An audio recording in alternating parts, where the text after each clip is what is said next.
ராஜபாளையத்திற்கு வருவது என்பது மிகுந்த மனமகிழ்ச்சிக்குரியது. அரங்கத்தில் எல்லோரும் எனக்கு தெரிந்த முகங்களாக இருக்கிறார்கள். விழாவினுடைய தலைவர், ராஜபாளையம் கம்பன் கழகத்தினுடைய தலைவர் கோபால்சாமி அவர்களே,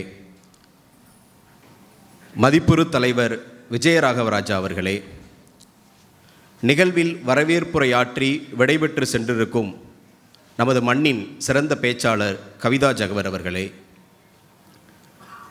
சிறந்த உரையாற்றி தமிழ்நாட்டின் தலைசிறந்த பேச்சாளர்களில் ஒருவராக இருக்கக்கூடிய மதிப்பிற்குரிய பேராசிரியை பர்வீன் சுல்தானா அவர்களே, இந்த நிகழ்ச்சியில் நெறியாள்கை செய்து கொண்டிருக்கக்கூடிய மதிப்பிற்குரிய பிருந்தா ராகவன் அவர்களே, அரங்கத்தில் அமர்ந்திருக்கும் மருத்துவர் கணேசன், ஆனந்தி அம்மா, முகநூல் நண்பர் செல்வகுமார் உள்ளிட்ட பெயர் சொல்லி அழைக்கத்தக்க பெருமக்களே, உங்கள் அனைவருக்கும் மீண்டும் என்னுடைய காலை வணக்கம்.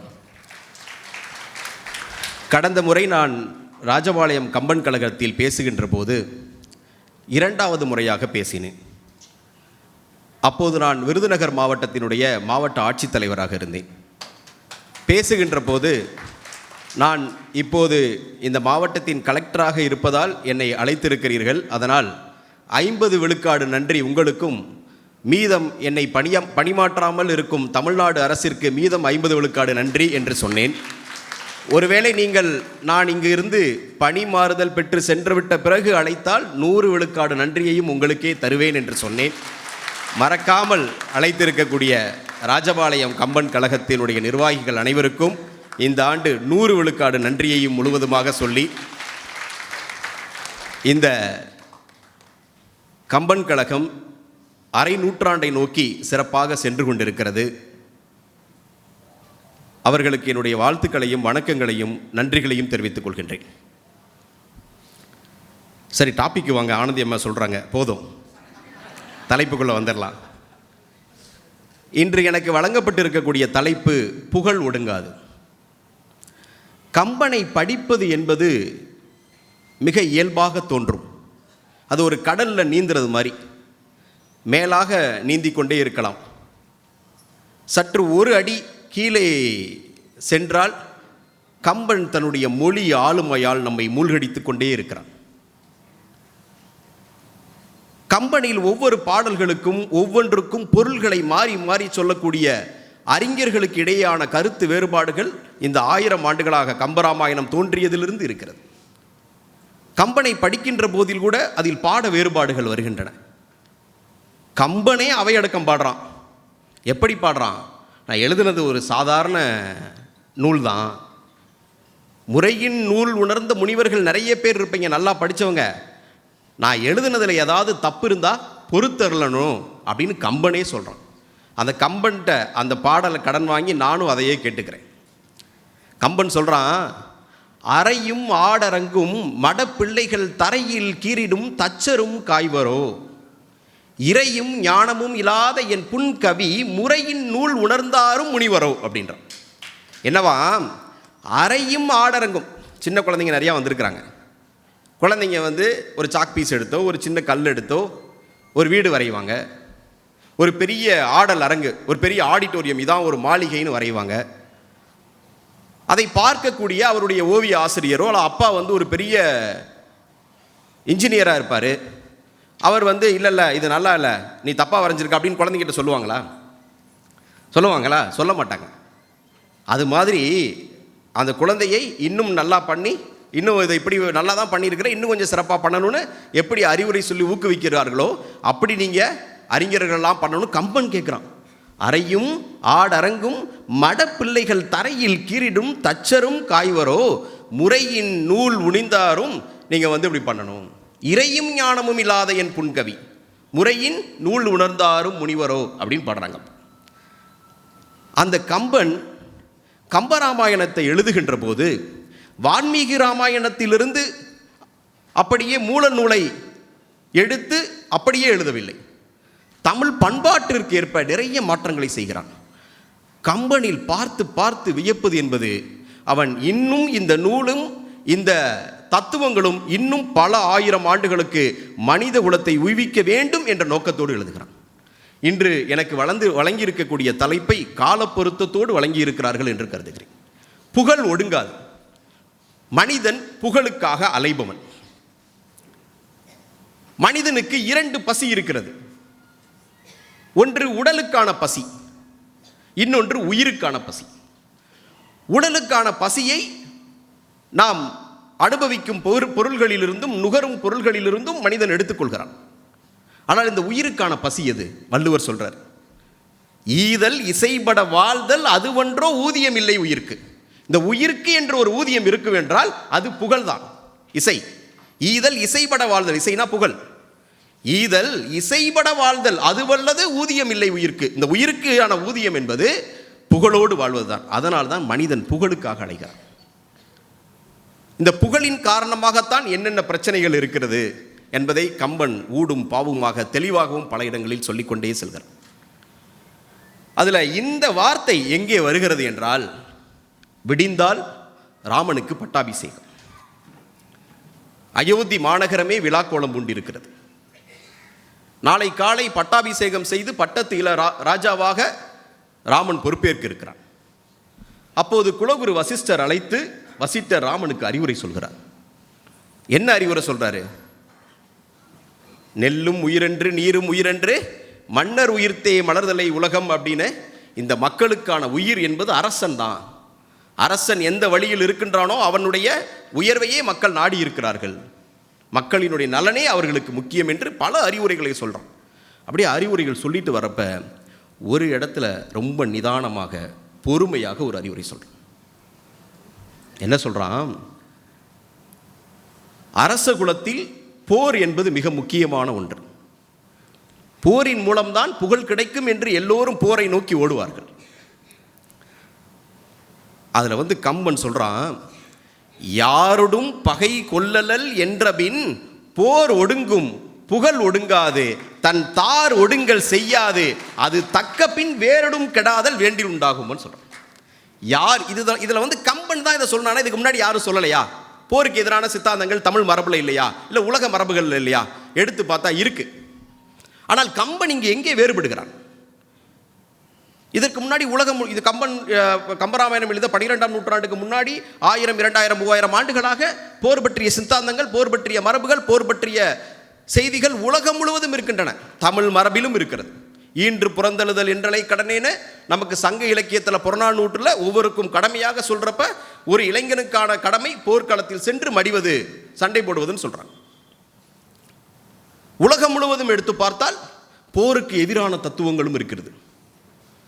2ஆம், 3ஆம் நூற்றாண்டிலே சீனாவினுடைய போர் தத்துவங்களை எடுத்து பார்த்தால் சுன்சு என்ற ஒரு மிகப்பெரிய தத்துவம். அதில் சிறந்த போர் அப்படின்னா என்ன சொல்றாங்கன்னா, the best war is which is not fought. சிறந்த போர் என்பது சண்டையிடாத போர் என்று சொல்கிறார்.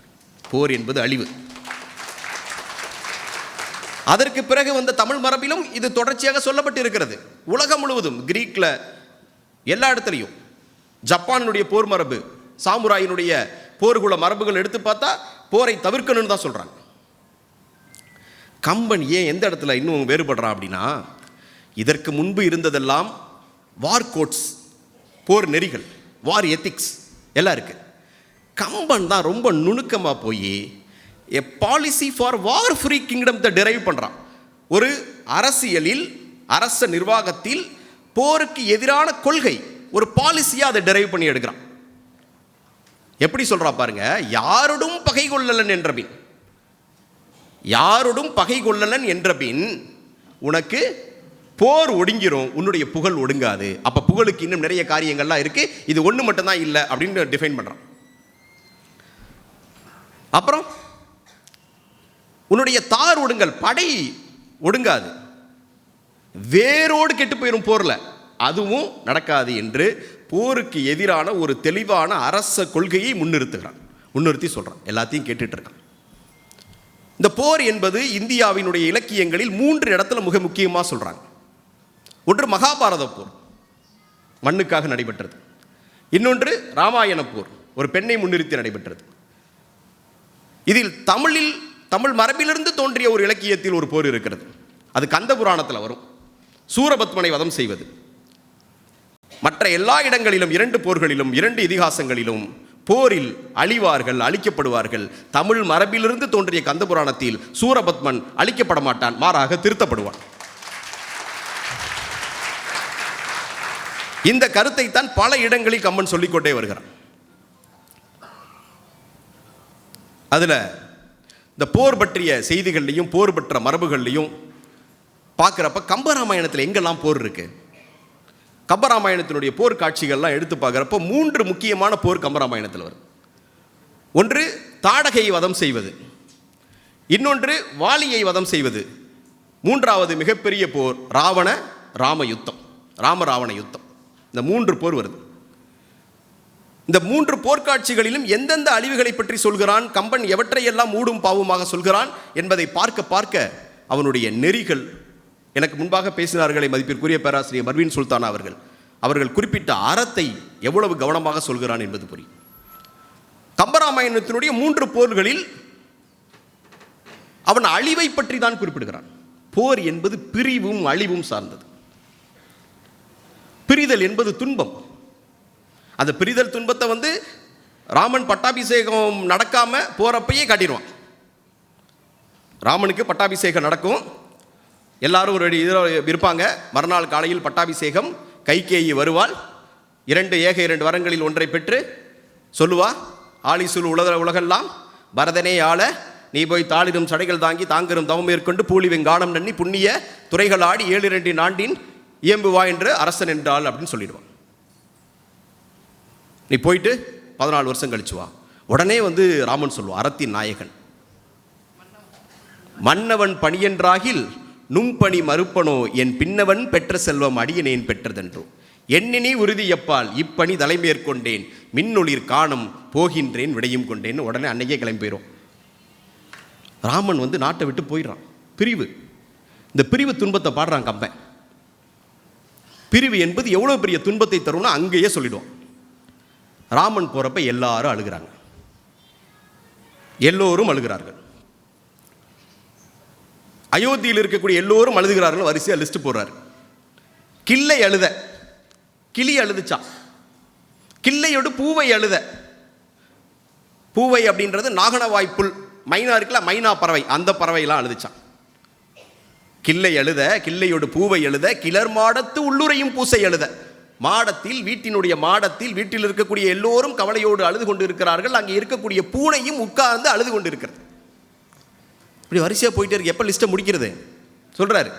கிள்ளை அழுத, கிள்ளையோடு பூவை அழுத, கிளர்மாடத்து உள்ளுரையும் பூசை அழுத, உரு அறியா பிள்ளை அழுத. தாய்மார்களின் வயிற்றில் கருவாகி உருவாகி கொண்டிருக்கக்கூடிய குழந்தையும் அழுதுச்சான். குழந்தையே அழுதுச்சுன்னா பெரியவர்கள் என்ன சொல்ல, அவங்களும் அழுதாங்க.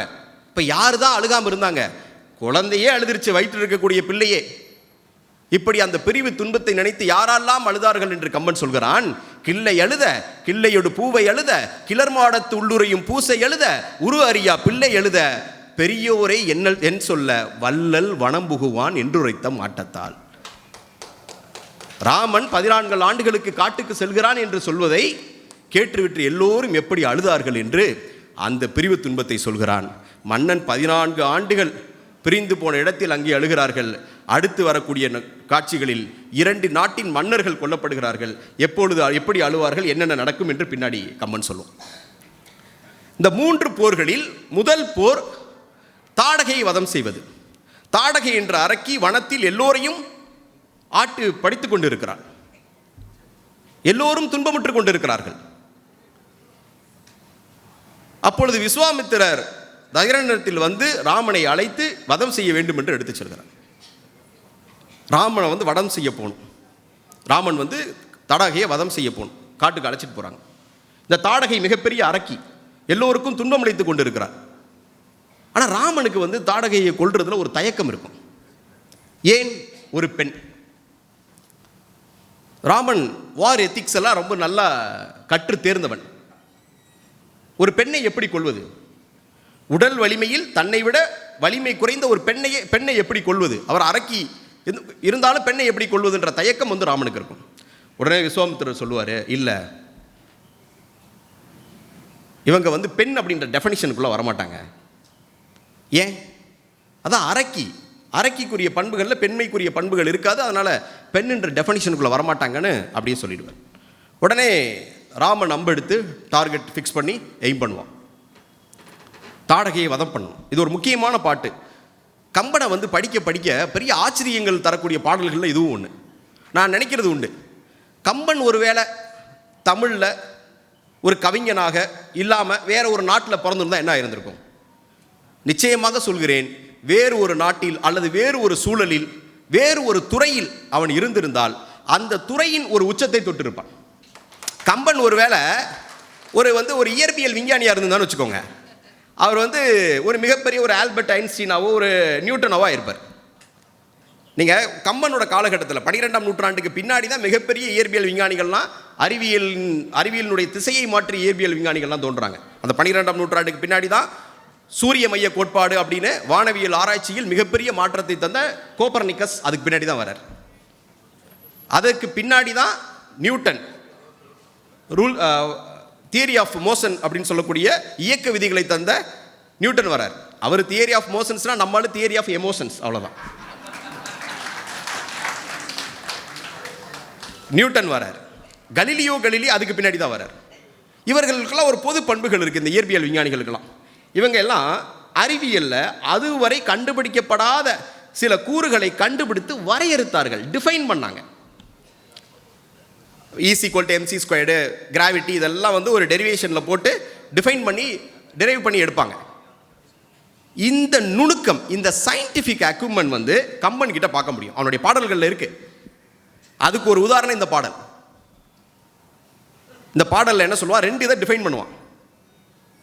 இந்த அம்பு எவ்வளோ வேகமாக, ராமனுடைய வில்வித்தைய வில் ஆற்றலில் இந்த பாடலில் டிஃபைன் பண்ணுறான்.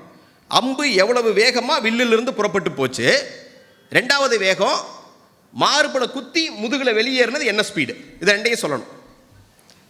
2 ஸ்பீடை டிஃபைன் பண்ணணும். அதை சொல்லுவார். இப்படி கொஞ்சம் தயக்கம் இருக்குது தாடகையை கொல்றதுல. அதே நேரத்தில் அரக்கி விஸ்வாமித்திரர் சொல்லிட்டாரு, அதனால் அம்பு எடுத்து அடிச்சிடலாம். அது எப்படி போச்சா? சொல் ஒக்கும் கடிய வேக சுடுசரம், சொல் ஒக்கும் கடிய வேக சுடுசரம், அல் ஒக்கும் நிறத்தினால் மேல் விடுதலும், வைரக்குன்ற கல் ஒக்கும் நெஞ்சில் தங்காது அப்புறம் கலன்று கல்லா புல்லோர்க்கு நல்லோர் சொன்ன பொருள் என போயிற்றன்றே அப்படின்னு இருக்கும். என்ன பொருள்? நாம் கோபத்தில் ஏதாவது ஒரு சுடு சொல்லை சொல்லிவிட்டால் அது நம்மளுடைய மூளைக்கு செல்லாமல் எப்படி வாய் தவறி வந்துடுதோ, அது என்ன வேகத்தில் சொல்கிறோல, தப்பாக சொல்லிட்டேன் மன்னிச்சுக்கோங்க, ஏதோ வாய் உளறி தெரியாமல் வந்துருச்சு, ஏதோ கோபத்தில் சொல்லிட்டேன், அந்த சொல்லுக்கு என்ன வேகம் இருக்குமோ அந்த வேகத்தில் அம்பு போச்சான். First definition. செகண்டு, மார்புல குத்தி முதுகின் வழியாக வெளியேறிச்சு, அந்த அம்பு என்ன ஸ்பீடில் போச்சு? அதை கேட்டால் சொல்கிறாரு, இப்போ நீ யாருக்காவது அறிவுரை சொன்னீங்கன்னு வச்சுக்கோங்க, அந்த அறிவுரை சொல்கிறப்ப இந்த காதில் வாங்கி இந்த காதில் விட்டுருவாங்களே, அது என்ன வேகமோ அந்த வேகத்தில் போச்சுன்றார். என்ன டெஃபனிஷன்? சொல் ஒக்கும் கடிய வேக சுடுசரம், கரிய செம்மல் அல் ஒக்கும் நிறத்தினால் மேல் விடுதலும், வைர குன்ற கல் ஒக்கும் நெஞ்சில் தங்காது அப்புறம் கலன்று கல்லா புல்லோருக்கு நல்லோர் சொன்ன பொருள் என போயிற்றன்றே அப்படின்னு அங்கே சொல்கிறார். இந்த வதத்தில் தாடகை கொல்லப்படுகிறாள். தாடகினுடைய மகன்கள் சுபாகு, மாரிசன், இருவரும் மாரிசனை கடலில் தள்ளிடுவாங்க, சுபாகுவை கொன்றுவாங்க. இந்த மாரிசன் தான் பின்னாடி மானா வருவான். அது அரக்கியாக இருந்தாலும் அங்கே மிகப்பெரிய அழிவு ஏற்பட்டுரும். இந்த ஒரு போரில் போரினுடைய நெறிகள், போருடைய காட்சிகள்லாம் கம்பர் சொல்கிறார். அடுத்து ஒரு முக்கியமான போர்க்காட்சி வருது, அதுதான் வாலி வதம். இது ஒரு தனி பகுதி, இதை பேசுறதுக்கே தனியாக ஒரு நாள் வேணும். அதுவும் இந்த பகுதியை அறிஞர் பெருமக்கள் எல்லாம், கம்பராமாயணத்தை ஆண்டாண்டு காலமாக பேசக்கூடிய பெரிய அறிஞர்கள், கம்பராமாயணத்தில் நுண்மான் நுழைவுற மிக்கவர்கள் எல்லாம் பேசியும் இதுக்கு கண்டுபிடிக்க முடியல. அந்த அளவிற்கு ஒரு டீப்பான பகுதி இந்த வாலி வதம். இதில் என்ன நடக்கும் அப்படின்னா, கிட்கிந்தையினுடைய அரசன் வாலி, வாலியினுடைய தம்பி சுக்ரீவன், கிட்கிந்தையில் ஒரு போர் நடக்கிறது. மாயாவி என்ற அரக்கனோடு வாலிக்கும் மாயாவிக்கும் ஒரு போர். அந்த போரில் கிட்கிந்தையில் இருக்கக்கூடிய நாட்டின் ஒரு குகையில் போர் நடந்து கொண்டிருக்கிறது. சுக்ரீவன் வெளியில் இருக்கிறான். வாலி சொல்லிட்டு போறான், நீ வெளியில இரு, உள்ள வராத, மாயாவி வெளியில வந்தா பிடிச்சி வச்சுக்க. உள்ள போர் நடக்குது. நாட்கள் வாரங்கள் ஆகிறது, வாரங்கள் மாதங்கள் ஆகிறது, மாதங்கள் ஆண்டுகள் ஆகிறது. 28 மாதங்களாக ஆள் காணோம். ஒரு நாள் இரத்த ஆறு குகையிலிருந்து ஓடுகிறது. எல்லாரும் பார்த்து பயந்துடுறாங்க. வாலிய மாயாவி கொண்டுட்டானோ, வாலிய மாயாவி கொண்டுட்டானோ. அப்போ பயந்து சுக்ரீவன் கிட்ட சொல்கிறாங்க, ஒருவேளை வாலிய மாயாவி கொண்டிருந்தா மாயாவி வெளியில் வந்தால் நம்மளையெல்லாம் கொண்டுருவான். அதனால் நீ அரசனாக பதவி ஏற்றுக்கொள் அப்படின்னு ஒரு பெரிய பாறாங்கல்லை எடுத்து அந்த குகையினுடைய வாயிலை மூடிவிட்டு சுக்ரீவன் அரசனாக பொறுப்பேற்றுக் கொள்வான். கொஞ்ச நாள் கழித்து பார்த்தீங்கன்னா அந்த பாறாங்கல்லை உடைச்சிட்டு வாலி வெளியில் வருவான். இவங்களுக்கெல்லாம் அதிர்ச்சியாக இருக்கும். அப்போ உடனே போய் சுக்ரீவன் வாலியினுடைய காலில் விழுந்து, நான் இந்த நாட்டை அபகரிக்க வேண்டும் என்பதற்காக செய்யவில்லை, நான் உன்னுடைய அரச உரிமையை பெற்றுக்கொள்வதற்காக செய்யலை, உன்னை ஏமாத்தலை. இப்படி நடந்துச்சு. ஒரு நாள் ரத்த ஆறு வந்தது. நம்மளுடைய அமைச்சர்கள் மூத்தவர்கள் எல்லோரும் சொன்னாங்க, மாயாவி ஒருவேளை அண்ணனை கொண்டு மாயாவி வெளியில் வந்தால் நாட்டுக்கு துன்பம் ஆயிரும், அதனால் நீ அரச பொறுப்பை ஏற்றுக்கொள்ள வேண்டும் என்று சொன்னதால் நான் இப்படி ஏற்றுக்கொண்டேன், அரச பொறுப்பை உனக்கு தந்து விடுகிறேன், என்னை மன்னித்துக்கொள் சொன்னான். ஆனால் வாலி சுக்ரீவனை மன்னிக்கலை. துரத்தி அடிக்கிறான். அவன் உயிருக்கு பயத்தை ஏற்படுத்துகிறான். உடனே ஊருக்கு வெளியில் இருக்கக்கூடிய ஒரு காட்டில் ஒரு மலையில் சென்று போய் ஒளிந்து கொள்கிறான். அந்த மலைக்கு வாலி வரமாட்டான். ஏனென்றால் அவனுக்கு ஒரு சாபம் இருக்கிறது. அந்த மலைக்கு வந்தால் வாலியினுடைய உயிர் போய்விடும். இதனால் பாதுகாப்பாக அந்த மலையில் போய் ஒளிஞ்சுக்கிறான் சுக்ரீவன், அனுமன் எல்லாரும். அனுமன் கிட்கிந்தையினுடைய ஒரு அமைச்சன் சுக்ரீவனோட சேர்ந்து போய் அங்கே இருக்கிறான். ஒரு நாள் சபரியினுடைய இவங்க சீதையை தூக்கி சென்றதுக்கு பிறகு சீதையை மீட்பதற்காக பல்வேறு முயற்சிகள் செய்கிறாங்க. அப்போ சபரியினுடைய அறிவுரையை கேட்டு சுக்ரீவனை பார்க்கணும் அப்படின்னு ராமலக்குவர்கள் கிட்கிந்தையை நோக்கி வராங்க. ராமலக்குவர்கள் கிட்கிந்தையை நோக்கி வர்றப்ப தூரத்திலிருந்து சுக்ரீவன் பார்த்துறான். பார்த்த உடனே வாலிகிட்ட கூப்பிட்டு சொல்கிறான், அனுமன் கிட்ட, தூரத்தில் யாரோ வர்றாங்களே, ஒருவேளை வாலி தான் நம்மளை கொல்றதுக்கு யாரோ அனுப்பியிருக்கான் போல, நீ போய் பார்த்துட்டு வா அப்படின்னு சொன்னோடனே அனுமன் மாறு வேஷம் போட்டுட்டு வேற ஒரு வடிவத்தை எடுத்துக்கொண்டு அவர்களை பார்க்க போவான். பார்த்தா இவர்கள் ரொம்ப சாதுவானவர்கள், நல்லவர்களை போல் தெரிகிறார்கள். நல்லவர்கள் போய் தெரிகிறார்கள். உடனே தன்னை அறிமுகப்படுத்திக்குவான். நீ யாருன்னு கேட்பார். ராமன் அனுமன் கிட்ட நீ யாரு? அப்போ தன்னை அறிமுகப்படுத்தி சொல்லுவான். இது ஒரு முக்கியமான பாட்டு. ஏன்னா இந்த பாட்டில் தான் அனுமன் தன்னை அறிமுகப்படுத்தி ராமன் கிட்ட சொன்னதற்கு பிறகு யார்கோல் இச்சொல்லின் செல்வன் அப்படின்னு சொல்லுவார். இவ்வளோ அழகாக பேசக்கூடிய இந்த சொல்லின் செல்வன் யார் அப்படின்றது இந்த பாட்டில் தான் வரும். அப்போ இந்த பாட்டு ரொம்ப முக்கியம் தானே. நான் ரொம்ப கவனமாக படிச்சுட்டே இருக்கிறப்ப எதுக்கு இந்த பாட்டில் சொல்லின் செல்வன் அனுமனை போய் சொல்லணும், அப்படி என்ன அனுமனை அவ்வளோ இது இருக்கா அப்படின்னு பார்க்குறப்ப அப்போ தான் எனக்கு ஒரு டக்குன்னு ஒன்று புரிஞ்சுது. சொல்லின் செல்வன் அனுமனை சொல்கிறதுக்காக அவர் சொல்லலை. அடுத்த பாட்டில் இந்த பாட்டை நல்லா படிச்சிருங்க, யாரும் மிஸ் பண்ணிடாதீங்க. ஏனென்றால் அனுமன் சொல்லின் செல்வன் என்று சொல்வதை விட கம்பன் கவியின் செல்வன் என்பதை இந்த பாடலில் நிரூபித்திருப்பார். நம்ம மிஸ் பண்ணிட்டு போயிடக்கூடாதுன்றதுக்காக பண்ணியிருப்பாரோன்னு நான் நினைக்கிறேன். ஏன்னா நம்மால் பெரிய அல்ல. கம்பன் சொல்கிறான் அந்த பாட்டில், எந்த பாட்டு?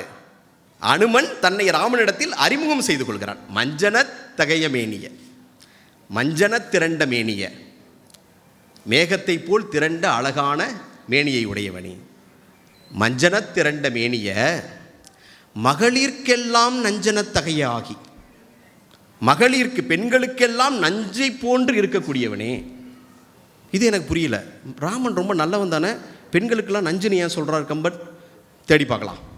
மஞ்சன திரண்ட மேனிய, மகளிர்க்கெல்லாம் நஞ்சன தகையாகி, நளிர் இரும் பணிக்கு தேம்பா கஞ்சம் ஒத்து அலர்ந்த செங்கண்ண. ஒரு வார்த்தை அர்த்தம் புரியாது. ஏன்னா இதுக்குள்ளதான் மிகப்பெரிய கதைகளை கம்பன் புதைத்து வைத்திருக்கிறான். என்ன சொல்றாரு? மஞ்சன திரண்ட கோல மேனிய, மேகத்தை போன்று அழகாக இருக்கக்கூடியவனே, மகளிர்க்கெல்லாம் நஞ்சனத்தகையனாகி, பெண்களுக்கெல்லாம் நஞ்சை போன்று இருக்கக்கூடியவன். அது என்ன பெண்களுக்கெல்லாம் நஞ்சு? அதுக்கு முதல் வார்த்தையில் ராமன் மிகப்பெரிய அழகன்னு சொல்லிட்டாரா?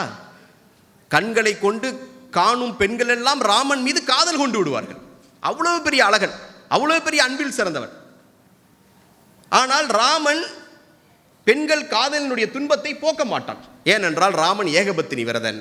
அதனால் இந்த பெண்களுக்கு காதலாகவே இருந்து நோயாக மாறிவிடும். எனவே ராமன் பெண்களுக்கெல்லாம் நஞ்சை போன்றவன். மஞ்சன திரண்ட கோல மேனிய, மகளிர்க்கெல்லாம் நஞ்சன தகையனாகி, நளிர் இரும் பணிக்கு தேம்பா கஞ்சல் ஒத்து என அலர்ந்த செங்கன். அது என்னவா அந்த வார்த்தை இருக்கு? ஒவ்வொரு வார்த்தையும் தனித்தனியான பொருள், வார்த்தைகள் எடுத்து பார்த்தா ஒரு அழகான பொருள் வருது. ராமன் காட்டிலிருந்து வருகிறான், அவன் வனவாசத்தில் இருக்கிறான். காடு என்பது குளிர் நிறைந்த பகுதி. அவனுக்கு எத்தனையோ துன்பங்கள் நடந்து கொண்டிருக்கும். ஆனால் எந்த துன்பத்திலும் அவன் உயிர்களின் மீது செலுத்தக்கூடிய அன்பை மாறாமல் வைத்திருக்கிறான். அதனால்தான் இரும் பனிக்கு, கடுமையான பனியில் கஞ்சம், தாமரை மலர், வாடாத ஒரு தாமரை மலர் எப்படி இருக்குமோ கடுமையான பனியில் கூட, அப்படி இவ்வளவு துன்பமும் இவ்வளவு பனியும் குளிரும் இருந்தால் கூட ஒரு வாடாத ஒரு மலரை போன்று அழகான செங்கன் உடைய ராமனே அப்படின்னு சொல்றான். நளிர் இரும் பனிக்கு தேம்பா கஞ்சமொத்தலர்ந்த செங்கன் யான் காற்றின் மைந்தனுக்கு அஞ்சனை வயிற்றில் வந்தேன் அனுமன் என் பெயர் என்றான். நான் அவன் யாரு? வாயுகுமாரனுடைய மகன். அஞ்சனை அம்மாவோட பேர். ஆனால் இன்ட்ரடியூஸ் பண்ணிக்கிறான். இதெல்லாம் இப்போ ஸ்கூல்லலாம் சொல்லித்தராங்களே, காலேஜ்லாம் கம்யூனிகேஷன் ஸ்கில், அதெல்லாம் பாருங்கள். மொத்தம் 15 வார்த்தை. எவ்வளோ பெரிய எதை சொல்லிட்டான். சுருங்க சொல்லி விளங்க வைக்கணும், ஷார்ப்பாக பேசணும். ஏதாவது இன்டர்வியூலாம் கொஸ்டின் கேட்டாங்கன்னா எவ்வளோ டைரெக்டாக பதில் சொல்லணும் அப்படின்னு இன்றைக்கி சொல்லித்தராங்களே, கம்பன் முன்னாடியே சொல்லி கொடுத்துட்டான். மஞ்சனத் திரண்ட கோலமேனிய மகளிர்க்கெல்லாம் நஞ்சன தகையாகி நளிர் இரும் பனிக்கு தேம்பா கஞ்சனத்து அலர்ந்த செங்கன் யான் காற்றின் மைந்தனுக்கு அஞ்சனை வயிற்றில் வந்தேன் அனுமன் என் பெயர் நாமம் என்பேன் அப்படின்னு சொல்கிறேன். இந்த நாமன் அப்புறம் கூட்டிகிட்டு போகிறாங்க சுக்ரீவனை பார்க்க. அங்கே போனால் சுக்ரீவன் தனியாக இருக்கிறான். நடந்ததை எல்லாம் ராமனுக்கு சொல்கிறார்கள். சரி, ரொம்ப அயற்சியாக இருக்கிறீங்க, சாப்பிட்லான்னு சாப்பிட்றாங்க. சுக்ரீவன் உணவு பரிமாறுகிறான் ராமனுக்கு எல்லாருக்கும். அப்போ ராமனுக்கு ஒரு டவுட் வந்துடுது. நீங்கள் பரிமாறுறீங்களே, எங்கள் வீட்டில் மேடம் இல்லையா? அப்போ தான் அடுத்த கதையை சொல்கிறான். இல்லை, என்னுடைய அண்ணன் வாலி என்னுடைய மனைவி ருமையை கவர்ந்து கொண்டு சென்று விட்டான். நாட்டையும் பிடிச்சிக்கிட்டான், எங்களையும் அடித்து துரத்திட்டான், என்னுடைய மனைவியும் கடத்திட்டு போயிட்டான் அப்படின்னு சொன்ன உடனே ராமன் அந்த துன்பத்தில் தானே இருக்கார், சீதையை பிரிந்த துன்பம். அதனால் ராமனுக்கு ரொம்ப இவன் மேலே ஒரு இயற்கையாகவே ஒரு பரிதாபம் வந்துடும், ஒரு பச்சாதாபம் வந்துடும், எம்பத்தி வந்துடும். அப்போ உடனே அனுமன் கிட்ட கேட்பார். அனுமன் கிட்ட, இப்போ நீயே பெரிய வீரன் தானே, இப்படி வாலி ஒரு அறத்திற்கு புறமான காரியங்களை செஞ்சிருக்கான், அவனை போய் அடிச்சுட்டு சுக்கிரனுடைய மனைவியை கூட்டிகிட்டு வந்துட வேண்டியதானே அப்படின்னு சொன்னப்போ அனுமன் மறுபடியும் சொல்லுவான். மறுபடியும் அவன் சொல்லின் செல்வன், கால் செல்லாது அவன் முன்னர், காற்று அவன் முன்னாடி போக முடியாது, கால் செல்லாது அவன் முன்னர், கந்தவேல் வேல் செல்லாது அவன் மார்பில், முருகனுடைய வேலை கூட எடுத்து எரிஞ்சாலும் அவனுடைய மார்பில் துளைக்காதான். கால்னா காற்று, காற்று அவன் முன்னாடி போக முடியாது, காத்தே பயந்து ஓடிடும். கால் செல்லாது அவன் முன்னர், கந்தவேல் வேல் செல்லாது அவன் மார்பில், வென்றியான் வாள் செல்லாத வாய் அல்லது ராவணன் தன் கோல் செல்லாது குடையும் செல்லாது, குடையும் இராது. அதாவது என்னவா, அவன் முன்னாடி காத்து போக முடியாது, முருகனுடைய வேல் கூட அவன் மார்பில் பாயாது. ராவணனை விட இவன் வலிமையானவன், இவனுடைய வாள் எங்கெங்கெல்லாம் செல்லாம இருக்கோ அங்கதான் ராவணன் போக முடியும். அதாவது இவன் ஒரு இடத்துக்கு போயிட்டானா அந்த இடம் இவனதான் ஆயிடும், ராவணன் அங்க போக முடியாது. கால் செல்லாது அவன் முன் கந்தவேல் வேல் செல்லாது, வென்றியான் வாள் செல்லாத வாய் அல்லது ராவணன் தன் கோல் செல்லாது குடை செல்லாது. அவ்வளோ பெரிய வீரன். உடனே ராமனுக்கு ரொம்ப டென்ஷன் ஆயிடும். ராமன் எவ்வளோ பெரிய அறத்தின் நாயகன், ஆராயாமல் ஒரு விஷயத்தை செய்வானா? ஏற்கனவே பிரச்சனையே எங்கேருந்து வந்தது? இவங்க அப்பா கைகேயிக்கு 2 வரம் கொடுத்ததுனால தானே வந்தது. இவனும் உங்களுக்கு வரம் கொடுத்துருவான். மற்றினி உரைப்பதென்னே, இன்னும் நான் சொல்றதுக்கு ஒன்னே தான் இருக்கு. மற்றினி உரைப்பதென்னே, வானிடை மண்ணில் என்னை செற்றவர் உன்னை செற்றார், உன்னை செற்றவர் என்னை செற்றார். உனக்கு யாரெல்லாம் எதிரி அவரெல்லாம் எனக்கு எதிரிடா. யாரெல்லாம் தீயவரை ஆயினும் உன்னை உற்றார் எனக்கு முற்றார். எவ்வளவு மோசமான ஆள் வந்தாலும் உன் சொந்தக்காரனா என் சொந்தக்காரன், உனக்கு எதிரியா எனக்கு எதிரி, உனக்கு சொந்தக்காரனா எனக்கு சொந்தக்காரன். உன் கிளை எனது சுற்றம், உன் கிளை உன்னோட சொந்தக்காரங்க, உன்னுடைய கிளை பரிவாரங்கள் எல்லாம் எனக்கு, உன் கிளை எனது. என் காதல் சுற்றம் உன் சுற்றம், என்னுடைய காதல் சுற்றம் என்னுடைய சுற்றத்தாரெல்லாம் உன் சுற்றம். நீ என் இன்னுயிர் துணைவன் பிடிச்சுக்குவான். நீ என் உயிர் நண்பேண்டா அப்படின்னு ஒரு படத்தில் வருவா, அது இங்கிருந்து வரதான். நீ என் இன்னுயிர் துணைவன், என் உயிர் துணைவன். நீ யாரு? சுக்ரீவன்ட்ட ராமன் சொல்றான். வரம் கொடுத்துட்டான். மிக முக்கியமான ஒரு காட்சி. என்ன காட்சி? என்ன நடந்துச்சுன்னு அடுத்தவன்ட்ட கேட்கணும்ல, வாலிட்ட இயற்கையினுடைய நியதி அதுதானே.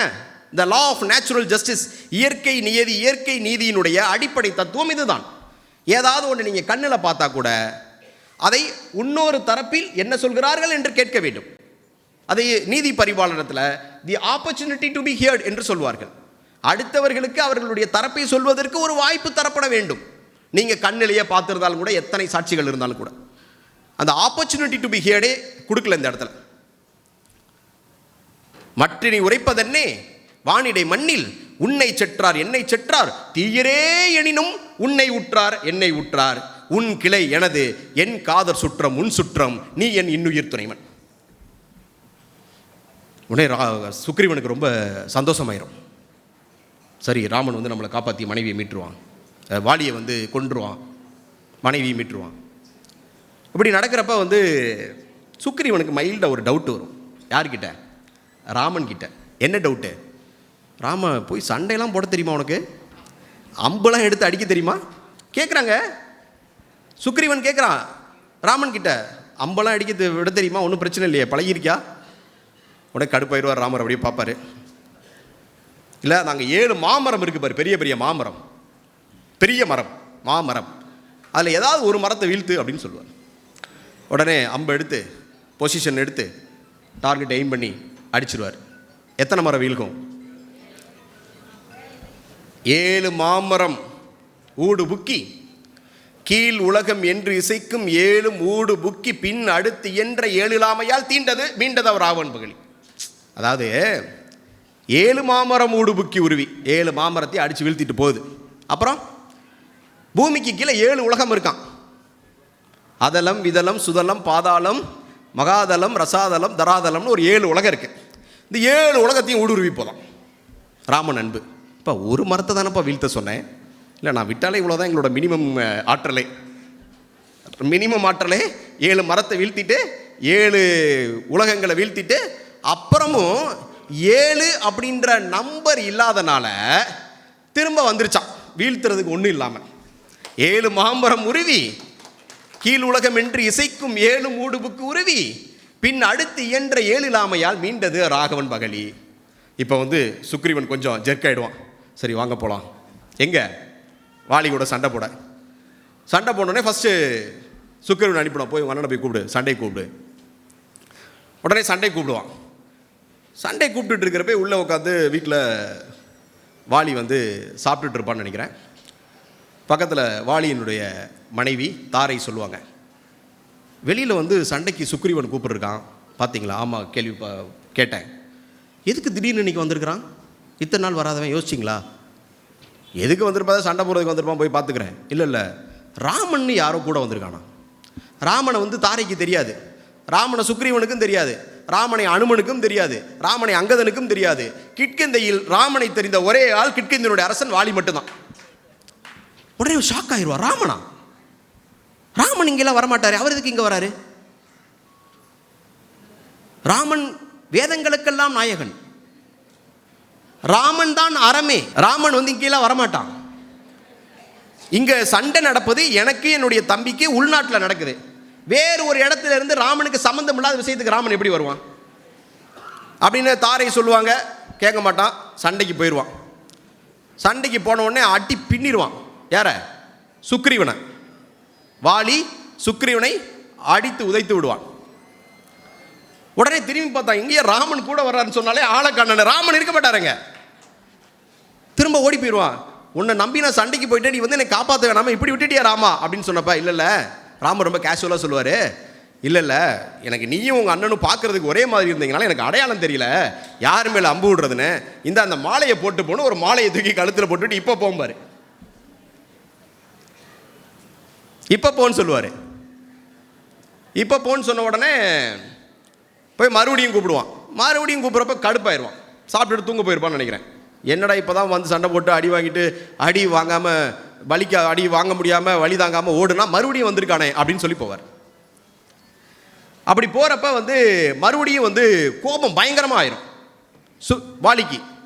மறுபடியும் வெளியில் வருவான். வெளியில் வந்து அடிப்பாம் பாருங்க அடி. யாருக்கு? சுக்ரீவனை. எப்படி அடிப்பானா, அயிர்த்த சித்தையன் அவனுக்கு ரொம்ப ஐயப்பாடோட வரான். இவன் எதுக்கு வந்து மறுபடியும் சண்டை போட்டுகிட்டே இருக்கிறான்னு அவனுக்கு டவுட் இருக்குது. இவனாக வந்தானா கூட யார் வந்தாலும் பார்க்குறான், யாரும் இல்லை.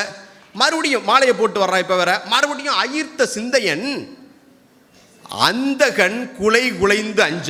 அந்தகன்னா யமன். யமன் இவன் கோபத்தை பார்த்து கொலை நடுங்கி போய் உட்காந்துருக்கானா. அயிர்த்த சிந்தையன் அந்தகன் குலைந்து அஞ்ச செயிர்த்து நோக்கினான். அப்படி கோபமாக பார்க்குறான், வெறி கொண்டு பார்க்குறான். செயிர்த்து நோக்கினான், சினத்தோடு சிறு நகை செய்தான். கோபமாக அவனை ஸ்மைலும் பண்ணுறான். மாட்டிட்டியா, இன்னைக்கு கூட ஒன்று முடிச்சு கட்டிடுறேன் அப்படின்னு சினத்தோடு சிறுநகை செய்தான். அப்புறம் என்ன நடந்துச்சு? வயிர்த்த கையினன் காலும் கதிர் மகன் மயங்க. கதிர் மகன்னா சுக்ரீவன்.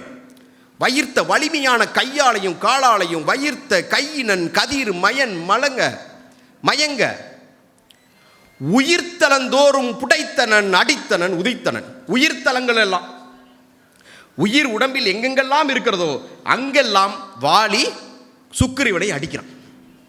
அயிர்த்த சிந்தையன் அங்கதன் குலைந்து அஞ்ச செயிர்த்து நோக்கினான், ஒரு சினத்தோடு சிறுநகை செய்தான். வயிர்த்த கையினன் காலினன் கதிர் மகன் மயங்க உயிர்த்தலந்தோறும் புடைத்தனன் அடித்தனன் உதைத்தனன் அட்டி பிச்சுறான்.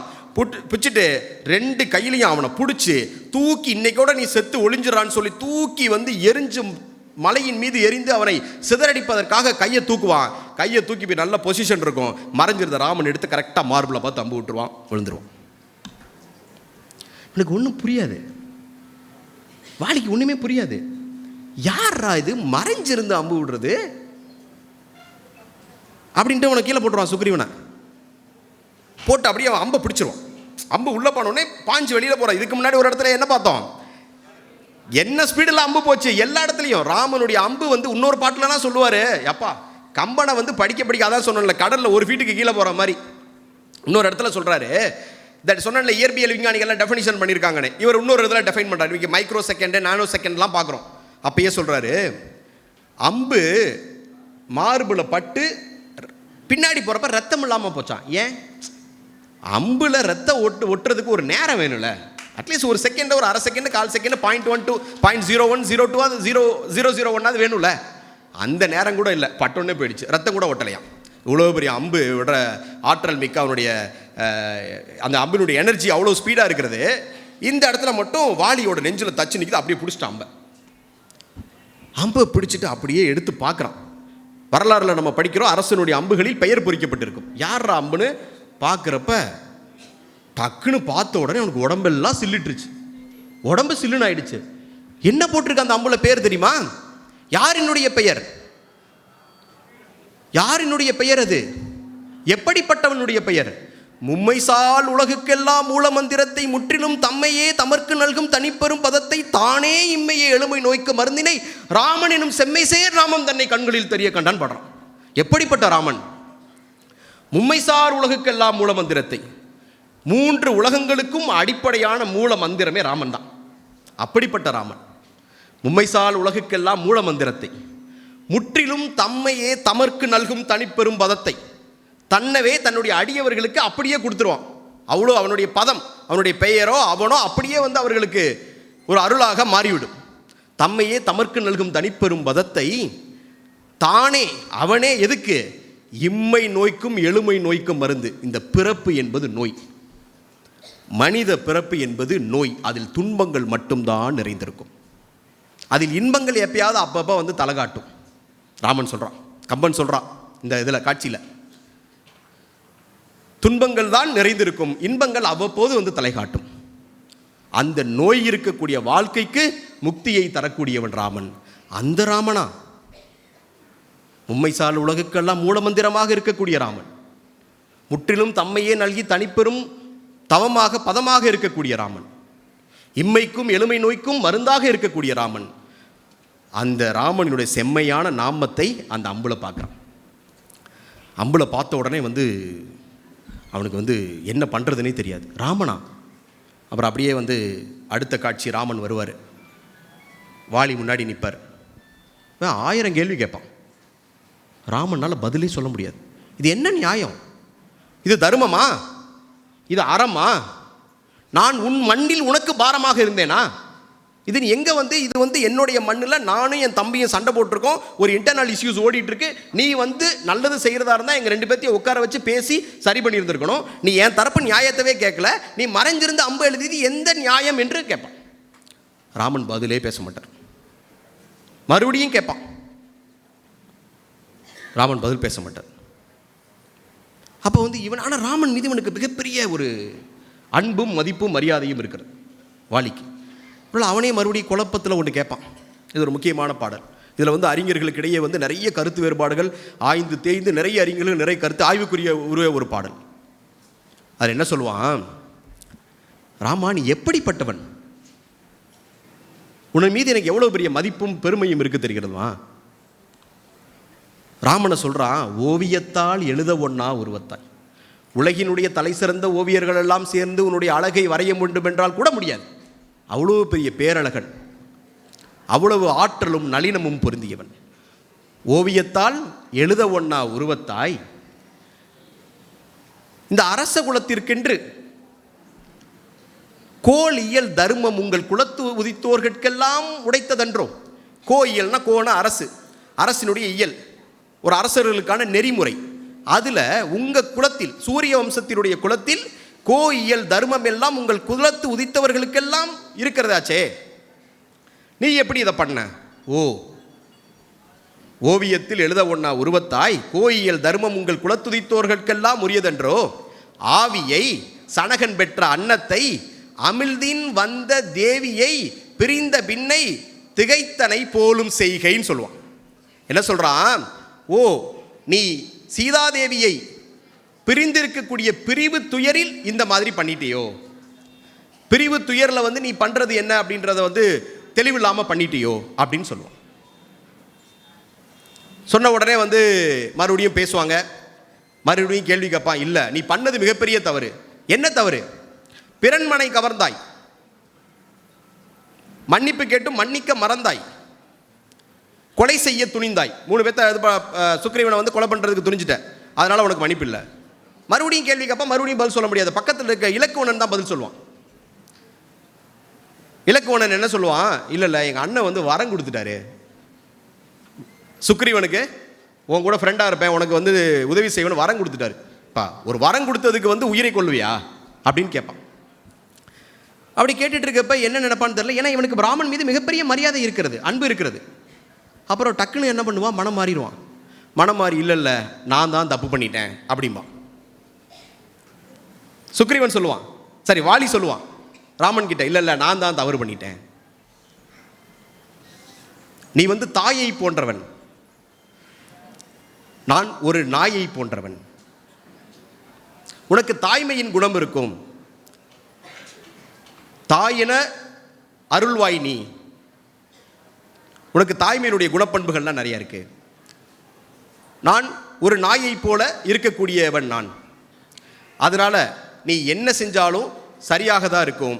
தீயென பொறுத்தருள்வாய், சிறியன சிந்தியாதான்னு கேட்குறான். சிறியன சிந்தியாதான்னா வாலி, நான் செஞ்சக்கூடிய தவறை நீ பொறுத்துக்கணும் அப்படின்னு கேட்குறான். அடுத்து சொல்கிறான், ஏவுகூர் வாலி ஏவி, ஏவி நாய் கூறிய அம்பை ஏவி நாய் அடியேன், நாயை போன்று இருக்கக்கூடிய அடியேன் நான் உனக்கு நாயை போன்றவன். நாய் எஜமான நாயை அடித்தாலும் நாய் என்ன பண்ணும், சுற்றி சுற்றி தான் வரும். அது மாதிரி தன்னை சொல்கிறான். ஏவுகூர் வாலியா லேவி, ஏவுகூர் வாலியா லேவி நாய் அடியேன், ஆவி போகும் வேலை அருள் செய்து அருள்தாய் சொல்கிறான். ஆவி போகும் வேலை, இந்த இடத்துல தான் கம்பன் மறுபடியும் கொஞ்சம் குழப்பறான். ஆவி போகும் வேலைன்னு சொல்கிறார். வேலை, ஒர்க்கு, வள்ளினா லா போடுறாரு, பொது நகரம் இல்லை. ஆவி போகும் வேலைன்னா ஆவி போகக்கூடிய நேரத்தில், நான் கூட படிக்கிறப்ப பிரிண்டிங் மிஸ்டேக் இருக்கோ அப்படின்னு மற்ற புத்தகங்களை எடுத்து பார்த்தா எல்லா இடத்துலையும் இதே லா தான் இருக்குது. அப்போ தான் எடுத்து பார்த்தா கம்பன் இந்த இடத்துல ஒரு இது வச்சிருக்கிறான். ஆவியினுடைய வேலை, ஆவியினுடைய பணி ஒரு நாள் உடம்பை விட்டு போயிடணும், அதான் அதனுடைய வேலை. இந்த உடலை விட்டு ஆவி போய்விடும். அது ராமன் மூலமாக அவனுக்கு கிடைச்சிருக்கு. அதை சொல்றதுக்கு தான் அதை சொல்றாரு. ஏவுகூர் வாலியா லேவி நாயடியேனை, ஆவி போகும் வேலை அறிவு அருள் செய்து அறிவுறுத்தி அருளினாய். மூலம் நீ, மூவர் நீ, முதல்வன் நீ, முற்றும் நீ, மற்றும் நீ, பாவம் நீ, தர்மம் நீ, பகையும் நீ, உறவும் நீ, எல்லாம் எனக்கு நீதாப்பா. சரணாகதி அடைஞ்சிடான். சரணாகதி அடைஞ்சிட்டு மறுபடியும் கேட்குறான். இப்போ தானே சண்டை போட்டான். யாருக்காக இந்த போர் நடந்துச்சு? சுக்ரீவனுக்கும் வாலிக்கும் இடையில உட்காந்துட்டு கேட்குறான் ராமன் கிட்ட, இந்த என் தம்பி சுக்ரீவன் எனக்கு 2 வரம் வேணும், எனக்கு 2 ஹெல்ப் பண்ணணும். என்ன வேணும்? இந்த அங்கே உட்காந்துருக்கானே, அடிபட்டு கீழே விழுந்திருக்கான்ல என் தம்பி சுக்ரீவன், அவன் ரொம்ப நல்லவன், அவனை நீ பத்திரமா பார்த்துக்கணும். ஏடா 5 நிமிஷத்துக்கு முன்னாடி தானடா அந்த அடி அடிச்ச, நீ கோபப்பட்டதை பார்த்து எமனே குடநடுங்கி போய் ஓரமாக உட்காந்துருக்க, மறுபடியும் கேட்குற. சினத்தினுடைய பண்பு அதுதான், கொஞ்ச நேரத்தில் போயிடும். ஆனால் சினத்தால் கோபத்தால் ஏற்பட்ட அழிவுகள் ஒருபோதும் போகுது. அத்தங்க சொல்ல வர கேட்குறான். ஓவியல் உருவனாயின் உருவதென்று வருவதென்பால் பூவியல் நரவம் மாந்தி புந்திவேர் உற்ற போதில் தீவினை ஏற்றுமேனும் எம்பிமேற்சீரி என்மேல் ஏவிய பகல் என்னும் கூட்டினை ஏவல் என்றான். என்ன சொல்றான்? எனக்கு ஒரு வரம் கொடு. என்ன வரம் வேணும்? என் தம்பி இருக்கானே ரொம்ப நல்லவன், ஆனால் கொஞ்சம் மோசமான ஆளும் கூட. என்ன மோசமான ஆளு? சாயந்தரம் ஆச்சுன்னா சரக்கை போட்டு வந்து சலம்பல் பண்ணிடுவான். சொல்றாரு, சாயந்தரம் ஆனா சரக்கை போட்டு வந்து சலம்பல் பண்ணிடுவான். அப்படி சலம்பல் பண்ணிட்டு இருக்கப்ப ஏதாவது கோபப்பட்டு என் மேல அம்பு எடுத்து அடிச்சது மாதிரி அவனை அடிச்சிடாத சொல்றான். ஓவிய உருவ நாயேன், ஓவிய உருவ நாயேன் உடது பால் பெறுவது உண்டு. ஓவிய உருவ நாயேன் உளதென்று பெறுவதுன்பால் பூவியல் நரவம் மாந்தி புந்தி வேர் உற்ற போதும். பூவியல்னா பூவில் இருக்கக்கூடிய தேனால் செய்யப்பட்ட மது. பூவியல் நரவம் மாந்தி குடிச்சிட்டு புந்தி வேர் உற்ற போதில், புத்தினா புத்தி, புந்தி வேர் உற்ற போது குடிச்சிட்டு அவனுடைய புத்தி மாறி கிடைக்கிறப்ப ஏதாவது தப்பு பண்ணுவான். அப்போ வந்து நீ கோவப்பட்டு அம்பெடுத்து அடிச்சிடாத. ஓவிய உருவனாயின் உளதென்று பெறுவதுன்பால் பூவியல் நரவம் மாந்தி புந்தி வேர் உற்ற போதில் தீவினை ஏற்றுமேனும் எம்பிமேற்சீரி என்மேல் ஏவிய பகல் என்னும் கூட்டினை ஏவல் என்றான். அப்புறம் அவ்வளோதான், இந்த வரம் கொடுத்தாச்சு, போதுமா? இல்லை, இன்னொன்று இருக்கு. இடி ஒன்று இறப்பது உண்டேல் எம்பியை உம்பிமார்கள் தன்முனை கொள்வித்தான் என்று இகழ்வரையில் தடுத்து என்றான். இவன் அண்ணனை வந்து கொல்ல வச்சுட்டான் பார்த்தியா அப்படின்னு நாளைக்கு இவனை யாராவது தப்பா பேசிட போறாங்க, அதையும் பார்த்துக்கன்றான். இன்னும் இன்றிறப்பது ஒன்றுண்டால் எம்பியை உம்பிமார்கள் தன் முனை கொள்வித்தான் தான் என்று இகழ்வரையில் தடுத்து என்றான். அதை வந்து தடுத்து அவனை பாதுகாத்துக்க. அடுத்து அங்கதனை கூப்பிட்றான். பையனை கூப்பிட்டு சொல்கிறான், அப்பாவை வந்து ராமன் கொண்டுட்டான்னு ஒன்றும் வருத்தப்படாத, ஒன்றும் வந்து ரொம்ப அழுகாத. ரொம்ப அழுகிறான் அங்கதன். அப்பா கிடக்கிறார், சாக போகிறார். தோன்றலும் இரத்தல் தானும் துகளற துணிந்து நோக்கின் 3 உலகத்தோர்க்கும் மூலத்தே முடிந்ததென்று. பிறக்கிறதும் இறக்கிறதும் 3 உலகத்தில் ரொம்ப ஆராய்ஞ்சு துகள் உர துறைந்து நோக்கி ஆராய்ஞ்சு தேடி பார்த்தாலும் இந்த பிறப்பு இருந்தால் இறப்புன்னு இருக்கிறது தான் உண்மை. தோன்றலும் இறத்தல் தானும் துகள் உர துறைந்து நோக்கின் 3 உலகத்தேர்க்கும் மூலத்தே முடிந்தது. பிறக்கிறப்பையே உருவாகிறப்பையே பிறப்புல இருக்கிறப்பையே இறப்பை வந்து எழுதி தான் அனுப்புகிறான்.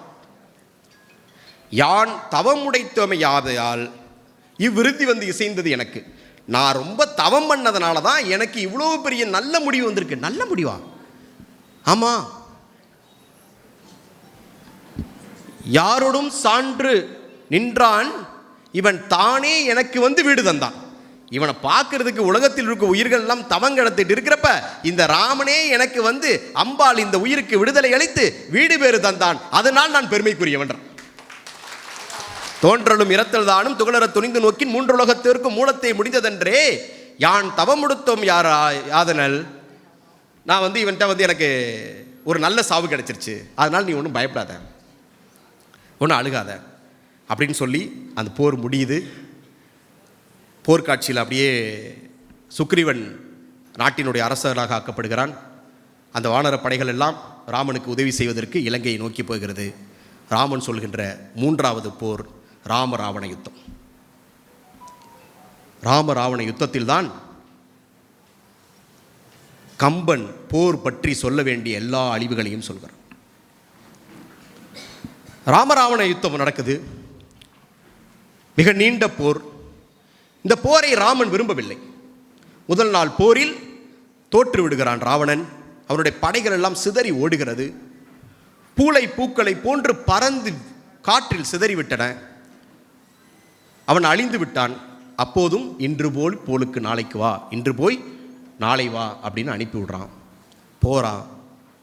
அங்கே மீண்டும் மந்திர ஆலோசனைகள், டிஸ்கஷன்ஸ்லாம் நடக்குது.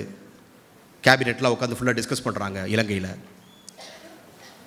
அப்போ வந்து 2 வேறு கருத்துக்கள் வருது. போர் வேணாம் அப்படின்னு எல்லாரும் சொல்கிறாங்க. கும்பன் சொல்கிறான், எல்லோரும் சொல்கிறார்கள், மந்திரி பிரதானிகள் சொல்கிறார்கள், இந்திரஜித் சொல்கிற எல்லாரும் சொல்கிறான், மாலியவான், மகோதரன் எல்லாரும். ஒரு சிலர் இல்லை இல்லை இந்த போர் வந்து நம்மளுடைய வீரத்திற்கு விடப்பட்ட சவால் இல்லையா அப்படின்னு சொல்கிறாங்க.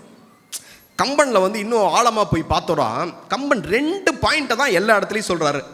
ஒன்று, இது மாதிரியான ஒரு சண்டை சச்சரவுகள் சிக்கல்களில் 2 ரொம்ப இதாக இருக்கும். ஒன்று ஈகோ, நமக்கு இருக்கக்கூடிய தன் முனைப்பு, ஈகோவை ஹர்ட் பண்ணிடுவான், அல்லது தன்னுடைய ஈகோ வந்து ஹர்ட் ஆகிடக்கூடாது. இன்னொன்று புகழ். என்ன புகழ்? தனக்கு புகழ் வேண்டும் என்பதற்காக சண்டையிடுவது, அல்லது தன்னுடைய புகழ் போய்விடக்கூடாது என்பதற்காக சண்டையில் நுழைவது. இந்த 2 தான் அங்கங்கே வந்து அப்படி சொல்லிகிட்டே வரான். அதில் வந்து எல்லாரும் போர் வேணான்னு சொல்லிட்டு இருக்கப்ப வந்து ஒரே ஒருத்தர் எந்திரிச்சு சொல்லுவான், இதெல்லாம் இருக்கட்டும், கொஞ்சம் எல்லாம் அமைதியாக இருங்க. பொலிவது பொது உரை என்னும் புன்தொழில் மெலியவர் கடன் இல்லையா?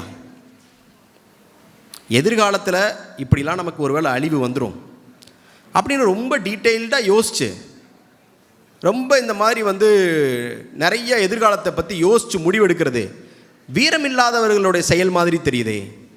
பொலிவது பொது உரை என்னும் புன்தொழில் மெலியவர் கடன், நமக்கு இறுதி வேண்டுவோர் வழியரனில் ஒதுங்கி வாழ்ந்துமோ? நம்மளுடைய உயிரை எடுப்பதற்காக காத்து கொண்டு இருக்கக்கூடிய ஒருவன் வலியவனாக இருந்தால் அவனுக்கு பயந்துட்டு போய் உட்கார்ந்துட்டு இருக்கிறது பேர் வீரமா? சண்டை போட்டு செத்து போவான்டான்னு சொல்கிறான்.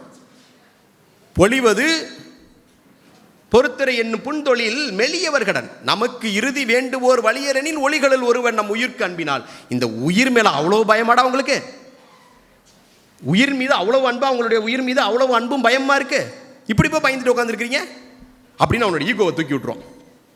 உடனே வந்துருச்சு ராவணன் சொல்லுவான், எப்பா எல்லாரும் தோத்து போயிடுவான், அப்படி இப்படிலாம் சொல்கிறீங்க, தோத்தா என்ன?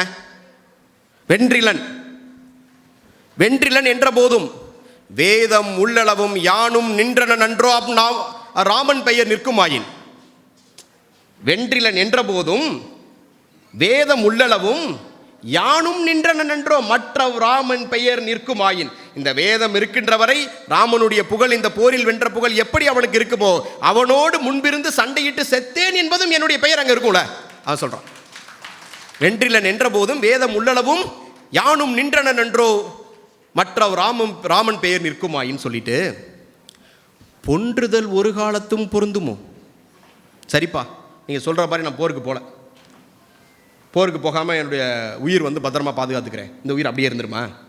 பொன்றுதல் ஒரு காலத்தும் பொருந்துமா? அப்படியே வந்து இந்த உயிர் போகாமே இருந்துருமா? பொதுமை தன்றோ? இந்த உலகினுடைய பொதுமை அது இல்லையடா. மனிதர்கள் இன்றிருவன் நாளைக்கு செத்து போயிடுவோம், அதானே இந்த உலகத்தினுடைய இயற்கை. இன்றுளோர் நாளை மாழ்வர் புகழுக்கு இறுதி உண்டோ? இந்த புகழுக்கு மட்டும்தான் இறுதி இல்லை, அதனால் இன்றிலோர் நாளை மாழ்வர், புகழுக்கு மட்டும்தான் இறுதி இல்லை, அதனால் நான் போய் சண்டை போட்டு சாக போறேன்றோம். வென்றிலன் என்ற போதும் வேதம் உள்ளளவும் நின்றனன் யான் மற்ற ராமன் பெயர் நிற்குமாயின் பொன்றுதல் ஒரு காலத்தும் தவிருமோ பொதுமை தன்றோ இன்றுளர் நாளை மாழ்வர் புகழுக்கும் இறுதி உண்டு. இன்னைக்கு இருக்கிறவன் நாளைக்கு செத்து போகிற ஒரு நாள் போகக்கூடிய உயிர், அதில் என்னுடைய வீரத்திற்கு வினா எழுப்பிய ராமனிடம் போரிட்டு இலங்கை வேந்தன் மாய்ந்தான் என்பதுதான் எனக்கு பெருமையாக இருக்குமே தவிர வேற என்ன பெருமை இருக்கணும்னு போகிறான். போருக்கு போயிட்டான், இவன் போயிட்டுவான். என்ன நடக்குது போரில்? கடந்த ஆண்டு நான் கும்பன் பற்றி பேசுகின்ற போது இந்த காட்சி தான் நிறைய பேசினேன். ஆனால் இந்த ஆண்டு வந்து நான் கொஞ்சம் இன்னும் மாறி போரினுடைய அழிவுகளை பற்றி மட்டும் பேசப்படுறேன். போர்க்காட்சியெல்லாம் நடக்குது, எல்லோரும் சண்டை எடுக்கிறார்கள். போரில் எல்லோரும் கதறுவார்கள், சிதறுவார்கள். ஒரு காட்சியில் ராமன் கதறுவான். எப்படி கதறுவான்? அந்த யுத்த காண்டத்தில் ஒரு பகுதி வரும், நாகபாச காதை, நாகபாச படலம். அந்த நாகபாச படலத்தில் ராமன் சொல்கிறான், ஒரு இடத்துல நாகபாசத்தை எடுத்து லக்குவணர் உள்ளிட்ட எல்லாத்தையும் கீழே விழுத்துருவாங்க. லட்சுமணன் கீழே விழுந்து கிடப்பான். இலக்குவணன் கீழே விழுந்ததை பார்த்துட்டு ராமனுக்கு உயிரே போயிடும். அதிர்ந்து போய் உட்காந்துருவான், தலையில் கையை பிடிச்சிக்குவான். இதற்கா நான் போருக்கு வந்தேன்? நாளைக்கு நான் அயோத்திக்கு ஒருவேளை திரும்ப எல்லாத்தையும் கூட்டிகிட்டு போகிறப்ப லக்ஷ்மணன் எங்கன்னு கேட்டால் நான் என்ன சொல்லுவேன்? என்னுடைய மனைவியை ஒருவன் கடத்தி சென்று விட்டான் என்பதற்காக நான் இவர்களெல்லாம் போருக்கு அழைத்து வந்து என்னை நம்பி வந்தக்கூடியவர்கள் எல்லாம் இன்று அழிந்து சிதறுகிறார்களேன்னு ராமன் கதறிட்டு சொல்லுவான். இதை பார்ப்பதற்கா இந்த உயிர் என் உடலில் இருக்கிறது, இந்த பூமிக்கு பாரமாக இருக்கிறேன்னு சொல்லுவான் ராமன். போர்க்களத்தில் போர் நடக்கும், எல்லோரும் அழிவார்கள். கும்பன் அழுவான், இந்திரஜித் அழிவான், இவங்க சைடிலிருந்து இழப்புகள் வரும், எல்லாரும் இழந்து கிடப்பார்கள், இறந்து கிடப்பார்கள். இழப்பு சொல்லனா துயரத்திற்கு ஆட்பட்டுரும். கடைசியில் இலங்கையினுடைய வேந்தன் மிகப்பெரிய 8 திக்கிலும் வெற்றிகளை கண்ட ராவணன் போர்க்களத்தில் இறந்து மடிவான். ராவணன் போர்க்களத்தில் இறந்து மடிகிறப்ப எவ்வளோ பெரிய ராவணன் இறந்தான். ராவணன் போர்க்களத்தில் இறந்து மடிகிறப்ப எவ்வளோ பெரிய ராவணன் இறந்தான் அப்படின்னு கம்பர் சொல்லுவார். எப்படிப்பட்ட ராவணன் தெரியுமா? 3 கோடி வாழ்நாளும் முயன்றுடைய பெருந்தவமும். 3 கோடி வாழ்நாளுக்கு சொந்தக்காரன் ராவணன். அவ்வளோ வாழ்நாள் இருந்தால் அவன் நாட்டினுடைய அரசன். எத்தனை விதமான நன்மைகளை செய்திருக்கிறான் நாட்டுக்கும் நாட்டு மக்களுக்கும். 3 கோடி வாழ்நாளும் முயன்றுடைய பெருந்தவமும் இக்கோடி யாராலும் வெளப்படா என கொடுத்த வரமும். 3 கோடி வாழ்நாளும் முயன்றுடைய பெருந்தவமும் முதல்வன் முன்னால் எக்கோடி யாராலும் வெளப்படா என கொடுத்த வரமும் ஏனை திக்கோடு உலகனைத்தும் செருக்கடந்த புயவழியும் தின்று மார்பில் புக்கோடி உயிர் பருகி புறம்போயிற்று ராகவன் தன் புனிதவாளின்னு எழுதுறான் கம்பன். எப்படிப்பட்ட ராவணனா? 3 கோடி வாழ்நாள்களை பெற்றவன் செத்து போயிட்டான். அவன் முயன்று பெரும் தவங்களை பெற்றவன். எப்படிப்பட்ட தவம்? முதல்வன் முன்னால் கொடுத்த தவம், இறைவன் அவனுக்கு கொடுத்த தவம். 30 முக்கோடி தேவர்களாலும் கொல்லப்படாத அளவிற்கு திறமையை பெற்றவன், வரத்தை பெற்றவன். 30 முக்கோடி தேவர்கள் அவனை கொல்ல முடியாது, அப்படிப்பட்ட வரத்தை பெற்றவன். அப்படிப்பட்ட ராவணன் இறந்து கிடக்கான். அவனுடைய ஆற்றல் போயிடுச்சு, நாட்டினுடைய எதிர்காலம் போயிடுச்சு, மன்னன் போயிட்டான், நாடே சிதைந்து விட்டது அப்படின்னு எழுதுறார். அவனுடைய அழிவு காட்சியை கொண்டு வரார். அப்படியே எடுத்துட்டு கடைசியாக வந்து இறந்து கிடக்கக்கூடிய ராவணனை பார்ப்பதற்காக அவளுடைய மனைவி மண்டோதரி வருவாள். மண்டோதரி வந்து ராவணனை பார்த்து கதறுவாள். அவனுடைய மார்பை எடுத்து தடவி பார்ப்பாள். தான் மகிழ்ந்து கிடந்த அந்த மார்பின் மீது அம்பு பாய்ந்திருப்பதை அவளால் ஏற்றுக்கொள்ளவே முடியாது, சொல்லவே மாட்டான். ராவணன் அப்படியே செத்து கிடப்பான். எப்படி? அப்படியே உடம்பு ஃபுல்லாக, நெஞ்சு ஃபுல்லாக அம்பா பாஞ்சு பாஞ்சு பாஞ்சு, ஒரு எள்ளு இருக்குல்ல, எள்ளு போட்டால் கூட உடம்புல நிற்காத அளவுக்கு முழுவதும் துளைகள். அப்படியே தடவி பார்க்குறா தன்னுடைய கணவன் இறந்து கிடந்தக்கூடிய கோலத்தை. சொல்கிறா, வெள்ளருக்கம் சடைமுடியன் வெற்படுத்த திருமேனி மேலும் கீழும் எள்ளிருக்கும் இடமின்றி உயிரிருக்கும் இடம் நாடி இடைத்தவாரோ கல்லிருக்கும் மலர்கூந்தல் சாணகியை மனச்சிறையில் கறந்த காதல் உள்ளிருக்கும் எனக்கருதி உடல் புகுந்து தடவியதோ ஒருவன் வாழி. குத்துச்சுன்னு அவனால் சொல்ல முடியல. கணவனை அம்பு குத்துச்சுன்னு அவளுக்கு சொல்ல வரல, தடவிட்டு போயிருக்கு. என்ன தடவிச்சான்? சீதையை வந்து இவன் மனதில் காதல் வைத்திருந்தான்ல, அந்த காதல் எங்கேயாவது கொஞ்சம் கொஞ்சம் ஒட்டி இருக்கான்னு தேடி தேடி தடவிட்டு போச்சான். ஆனால் சீதையின் மீது இருந்த காதல் இவனுடைய மகன் இந்திரஜித் கொல்லப்படும் போதே போயிடும்.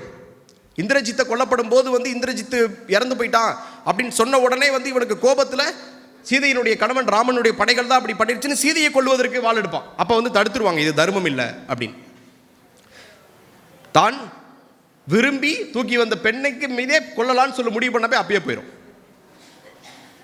கம்பெனி இன்னும் வேலை என்னென்ன சூட்சமாக வச்சிருக்கான்னு தெரியல, இன்னும் தேடி பார்த்தா இருக்கும். அப்படி வந்து கதறி அழுவாள் மனைவி. அதில் கம்பன் இந்த பாட்டில் ரொம்ப நுணுக்கமாக எழுதியிருப்பார். உடல் புகுந்து தடவியதோ ஒருவன் வாழி. எல்லாம் தேடி தேடி போயிடுச்சா. மறுபடியும் செத்து கிடப்பான். செத்து கிடந்ததா கடைசியாக கம்பன் நம்மக்கிட்ட வரார். செத்து கிடக்கிறது யாருன்னு பார்த்தியா? ராவணன். எப்படிப்பட்ட ராவணன்? நல்லா பாரு, நல்லா கவனமாக பார்த்துக்கங்க. இவன் எப்படிப்பட்ட ஆள் தெரியுமா? வெம்மடங்கள் வெகுண்டனைய சினமடங்க மனமடங்க வினயம் வீய. இவன் அப்படியே பார்த்து கோபப்பட்டு பார்த்தானா அவனுடைய சினத்தில் வந்து ரத்தம் கொப்பளிக்கும், நெருப்பு கொப்பளிக்கும். வெம்மடங்கல் வெகுண்டணைய சினமடங்க மனமடங்க வினயம் வீய. வினயமானவன் சொல்லுவாங்களே, வினயம்னா அவனுடைய ஆற்றல், அவனுடைய திறமை எல்லாம் அடங்கி போச்சு. இவ்வளோ பெரிய கோபத்தை வச்சுருந்தால, கோபம் எங்க அடங்கிடுச்சுப்பா, உயிர் போயிடுச்சு.